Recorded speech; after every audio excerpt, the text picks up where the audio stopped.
Welcome back to part 36 of the Gods and Goddesses of Ancient Egypt. Today we are going to be looking at a god who doesn't really have a humanoid form, which honestly is a little unlike most Egyptian gods. Today, let's take a look at the Bennu, or the Bennu bird. So the Bennu is an ancient Egyptian deity linked with the sun, creation, and rebirth. Bennu was said to be a self-created being that played a role in one of the many variations of the Egyptian creation story.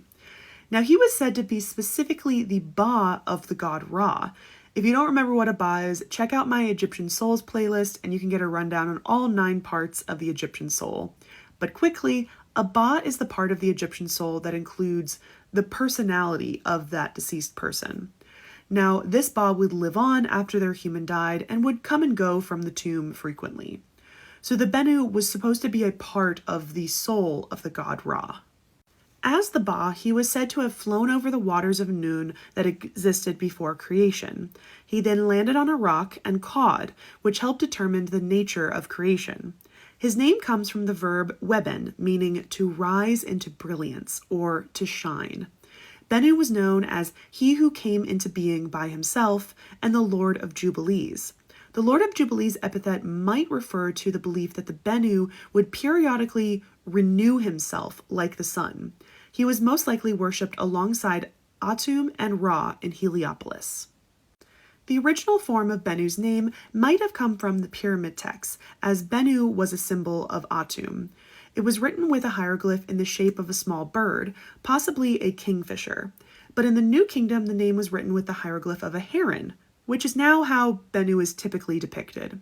Because of his association with Ra, he frequently wears a sun disk on his head.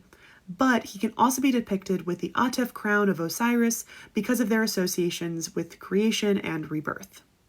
There are 2 super interesting fun facts about the Bennu after ancient Egyptian times.